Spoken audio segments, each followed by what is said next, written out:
The Manchester Arena attack was one of the worst terror attacks in UK history. It targeted a concert full of young fans of pop star Ariana Grande. Many of them were children and teenagers who had gone to see their idol perform live.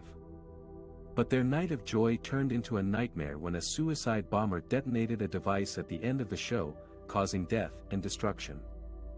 The blast killed 22 people, including 7 children, and injured 260 others.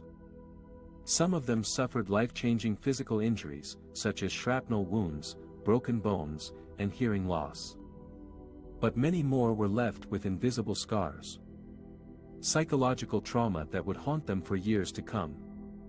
In this video, we will explore how the Manchester Arena attack affected the mental health of young survivors, and what challenges they faced in getting the support they needed. We will also hear from some of them, who bravely shared their stories and their hopes for the future. According to a study by the National Emergencies Trust and Lancaster University, nearly 1 in 3 children and young people caught up in the attack have not received any professional help for their psychological problems. The study surveyed 236 young people who were affected by the atrocity, and found that 29% had not had any psychological help, despite most feeling damaged by the blast 6 years ago. The study also found that 70% had no professional help within the first month, and nearly 1 in 3 had nothing in the first year. Many of them said they needed support, but did not know where to find it, or felt like they did not deserve it because they were not physically injured. Some also felt like they were forgotten or ignored by adults in authority, such as schools and GPs. One young person who witnessed the attack said they felt forgotten because they had not been physically injured, despite suffering psychologically. Another recalled being told by a tutor to take the attack as a positive experience, that this hardship would make me a stronger person. He said not many young people experience hardships nowadays. This felt totally insensitive, so I didn't return. A third said, I felt like being a survivor who was only injured mentally meant I had to explain how I felt and justify my thoughts, as there were people a lot worse than me.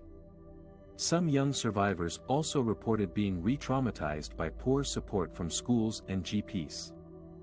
For example, some had to take part in exercises in class without warning, involving how and where to hide if a gunman enters their school.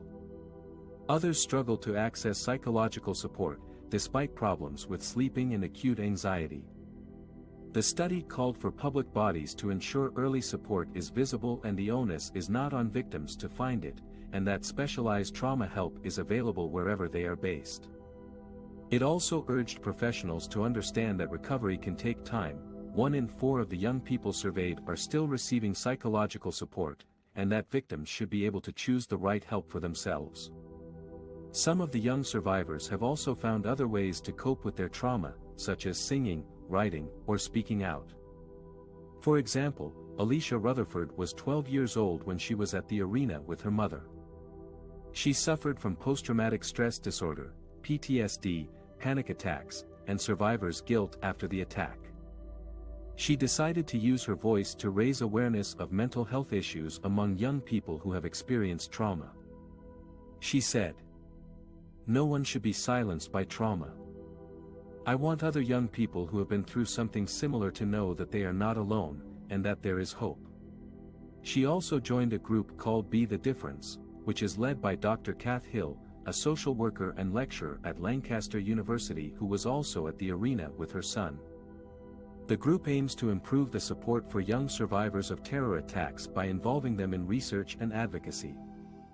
Another young survivor who has used writing as a way to heal is Josh Gaskell, who was 19 years old when he was at the arena with his girlfriend. He was left battling survivor's guilt in addition to a catalog of serious mental health problems he faced over the years. He wrote a book called The Boy Who Survived Manchester Arena: How I Battled My Mental Health Demons and Won. He said, "I hope my book can help other people who are struggling with their mental health. I want them to know that they are not alone, and that there is light at the end of the tunnel." He also praised Ariana Grande for her support for the survivors and her One Love Manchester concert, which raised millions of pounds for the victims' families. The Manchester Arena attack was a horrific event that changed the lives of many young people forever. But it also showed their resilience, courage, and compassion. They have faced significant personal challenges, but they have also found ways to overcome them and help others. They are an inspiration to us all. Many young survivors of the Manchester Arena attack faced challenges and barriers in accessing professional psychological help. According to a survey of 236 young people affected by the atrocity, 29% had not received any psychological help, despite most feeling damaged by the blast 6 years ago. Some of the reasons for this lack of support were: long waiting lists. Many young survivors had to wait for months or even years to get the help they needed.